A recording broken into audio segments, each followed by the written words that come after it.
My girlfriend's mom saw my MAGA hat, flushed it down the toilet, spat in my face, and thought she'd won. Spoiler, I caught it all on camera and she had no idea what was coming next. You know that sinking feeling you get when you realize you're walking into a disaster and it's way too late to turn back? Yeah, that was me, standing on the doorstep of my girlfriend Emily's mom's house, gripping a bouquet of overpriced flowers like it was a shield. My name's Ryan, by the way, 27, generally level-headed and tragically unaware of just how bad this night was about to get. Emily, my girlfriend of a year, had been hyping up this family dinner for weeks. My mom can be a bit intense, she warned me, and I laughed it off because how bad could it really be? Spoiler alert, intense was the understatement of the decade. We stepped inside, and I swear, the temperature dropped about 10 degrees. Karen, that's her real name by the way, stood in the hallway like she was the final boss of some video game. Blonde bob, pearl necklace, and a look on her face like she just caught me keying her car. Her eyes zeroed in on my red MAGA hat, and her expression went from disapproving to full-blown disgust faster than I could say, "Nice to meet you." "Oh," she said, drawing out the word like she was about to drop some life-altering revelation. "You didn't tell me he was one of them." I froze. Them? Oh, what the heck was them? Emily shot me a look that screamed, "Please don't escalate this," but I wasn't even sure what I'd done wrong yet. Hi," I said, trying to play it cool. "I brought flowers." Karen didn't even glance at them. "Is that what I think it is?" she asked, pointing a perfectly manicured finger at my hat like it was a live grenade. "Oh, this?" I said, touching the brim. "Yeah, it's just my hat." "Just a hat?" Her laugh was so sharp it could have cut glass. "No, it's a statement, and a pretty offensive one, if you ask me." At this point, I was genuinely baffled. It's not like I walked in waving a flag or shouting slogans. I was just a guy meeting his girlfriend's mom for the first time, trying to survive the ordeal. But Karen had already made up her mind. I was the villain in her story. Dinner was awkward, to put it mildly. Karen's husband, Frank, seemed like a nice enough guy, but he spent most of the meal hiding behind his newspaper, like he was trying to pretend none of this was happening. Meanwhile, Karen took every opportunity to jab at me with passive-aggressive comments disguised as curiosity. "So, Ryan," she said, her voice dripping with faux politeness, "what exactly do you do for work?" "I'm in marketing," I replied, forcing a smile. "Interesting," she said, though her tone made it sound like I'd just confessed to being a circus clown. "And do you, find time for any critical thinking in that line of work?" Emily nearly choked on her water. I just laughed it off because what else could I do? "Well, Karen," I said, "I'd like to think so." The rest of dinner was a blur of uncomfortable small talk and increasingly pointed remarks from Karen about certain people who refuse to let go of the past and so dangerous ideologies disguised as patriotism. I wasn't dumb. I knew exactly who she was talking about, but I decided to keep my mouth shut. For Emily's sake, if nothing else. But Karen wasn't done. Oh no, she was just getting started. So there I was, sitting at the dinner table, trapped between Emily's nervous energy and Karen's death glare. It felt less like a meal and more like an interrogation under a bright, judgmental spotlight. I barely touched my food because, well, it's hard to eat when someone's staring at you like you just insulted their ancestors. Karen kicked things off with a backhanded compliment, as expected. "Ryan, it's so refreshing to meet someone who doesn't hide their controversial opinions, even when they're so, misguided." She smiled sweetly, like she was doing me a favor by insulting me. "Thanks, I guess," I shot back, matching her tone. "I like to keep things interesting." Emily gave me a subtle kick under the table. Message received. Don't poke the bear. Too late. Karen leaned in, clearly ready to escalate. "You know," she said, swirling her wine glass like a Bond villain, "I just don't understand how someone can support something so divisive. It's almost like you want to make people uncomfortable." I could feel the tension radiating off Emily like a heat lamp.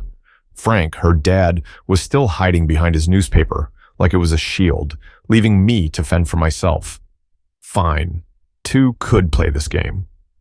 "Well, Karen," I said, putting on my most innocent smile, "maybe I just have a thing for sparking debates." Keeps the dinner table lively, don't you think? Her laugh was sharp and humorless. Oh, it's lively, all right. But some of us prefer not to revisit the dark ages during our meals. That's funny, I said, cutting into my chicken. I thought we were all about open dialogue these days. Guess I missed the memo. The room went silent except for the clink of silverware. Emily looked like she was about to faint, and Karen? Oh, she was fuming. But instead of yelling, she just smiled, that tight, chilling smile that said, "You're going to regret this." The vibe only got worse from there. Karen kept throwing passive-aggressive barbs my way, each one dripping with venom. "So, Emily," she said, as if I wasn't sitting right there, "what's it like dating someone who thinks freedom of expression means wearing a symbol of oppression?" Emily opened her mouth to respond, but I beat her to it. "Oh, it's great. Keeps things spicy, you know?" Karen's smile didn't waver, but her grip on her wine glass tightened. Spicy? That's one word for it. I'd call it confrontational. "Tomato, tomato," I said with a shrug. At that point, I thought we'd reached peak awkwardness. I was wrong. So very wrong. Karen was just biding her time, waiting to drop her next move, and when she did, it was a nuclear-level meltdown. But hey, at least the chicken was good. If the dinner table was a battlefield, the bathroom became ground zero for Karen's nuclear moment. It started innocently, or at least as innocently as it could, considering she'd been glaring at me all night like I'd personally ruined her life. "So," Karen said, standing up suddenly and grabbing her wine glass, "I need some air." Her tone was casual, but the look she shot me was anything but. She didn't head outside, though. Nope, straight to the bathroom. Suspicious, right? 2 minutes later, I heard her voice echo down the hallway. "Ryan, I think you left something." Confused, I followed the sound, Emily trailing nervously behind me. And there she was, standing in the bathroom doorway, holding my hat, my MAGA hat, my favorite hat. "Karen," I said slowly, my stomach sinking. "What are you doing with that?" She smiled, one of those sinister smiles that screamed, "Watch me." "Oh, I thought I'd help you. Dispose of this trash." Before I could stop her, she spun around and dropped the hat into the toilet. Then, with the dramatic flair of a movie villain, she flushed. I froze. For a second, I thought I'd imagined it. But nope, there it was, my hat swirling away into oblivion. "Karen, are you serious?" I finally managed to sputter. Emily looked like she was about to cry, but Karen, she was beaming like she just won the lottery. "It's where it belongs," she said, brushing past me with zero remorse. I wish I could say I handled it gracefully, but no. I followed her back to the living room, demanding an explanation. "You can't just destroy someone's stuff because you don't like it," I said, my voice a little louder than I intended. Karen turned to face me, her smile ice cold. "Oh, I can and I did. You're lucky I didn't burn it." "Burn it? Are you hearing yourself right now?" I asked, genuinely baffled. What kind of person does that? And then, the moment that sealed her place in the Hall of Fame for worst meals ever, she stepped closer, leaned in, and, wait for it, spat in my face. Yeah, she spat in my face. "Now, what are you going to do, Ryan?" she sneered. That was it. The gloves were off. Karen thought she'd won, but little did she know I was just getting started. Let me tell you something about me. I'm not the kind of guy to sit back and let someone disrespect me, especially not like that. As soon as Karen pulled her little spitting stunt, something inside me clicked. If she thought she could pull this off and walk away unscathed, she had seriously underestimated me. I wiped my face, pulled out my phone, and hit record. "Say that again, Karen," I said, my tone as sharp as her haircut. "Go ahead, the camera's rolling." Karen's smug expression faltered for a split second before she doubled down. "Oh, are we recording now?" she sneered. "What's the plan, Ryan? Show the world how oppressed you are because someone finally called you out?" "Actually, yeah," I shot back. "Let's see how your friends feel about your little performance." Her face went pale, but she recovered fast. "You have no right to film me in my own house," she snapped, lunging forward to grab my phone. Big mistake. "Karen, I wouldn't," I warned, stepping back.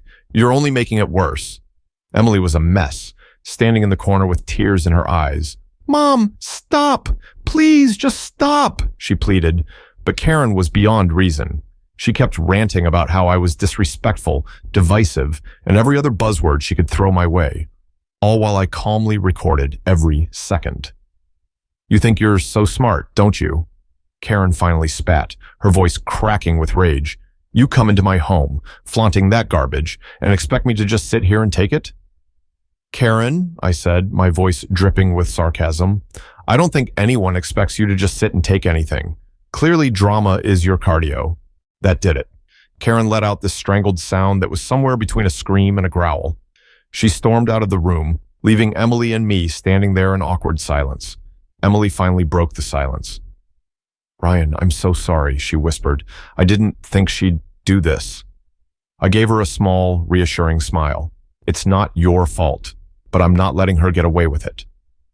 Because if Karen thought she could humiliate me and walk away like nothing happened, she was about to learn a very public, very viral lesson. I'll admit it, I didn't post the video right away. I wanted to make sure every glorious second of Karen's meltdown was framed perfectly. This wasn't just petty revenge, this was art. I showed the footage to Emily first, and while she was mortified, she didn't stop me. "She brought this on herself," Emily said quietly, her voice tinged with exhaustion. So I uploaded the video with a simple title, "Mill loses it over MAGA hat. This is wild." I didn't expect much at first. Maybe a few comments, a laugh or two, but oh boy, was I wrong. By the next morning, my phone was blowing up. The video had gone viral faster than Karen flushed my hat. The comments were brutal and honestly kind of hilarious. People called Karen everything from Queen of Entitlement to Walking Rage Machine. Someone even made a meme of her mid-rant, captioned, "When you hate a hat more than world peace." I couldn't stop laughing. It didn't take long for Karen's neighbors to catch wind of it. Apparently, she was already infamous for her strong opinions and community drama. The video was the final straw. She got kicked out of her neighborhood book club, lost her spot on the HOA board, and even had people avoiding her at the grocery store. It was like a social implosion, and I was the one who lit the fuse. Emily's phone rang non-stop for days with calls from Karen. "You need to tell Ryan to take that video down," she'd scream. But Emily was done playing mediator. "Mom, maybe you should have thought about that before flushing his hat," she'd reply, hanging up every time. As for me, I went out and bought a brand new MAGA hat, bigger and brighter than the last one. Karen's meltdown wasn't just an ordeal, it was a victory. And now, every time I put on that hat, I wear it with a smile, knowing Karen is somewhere out there, still fuming.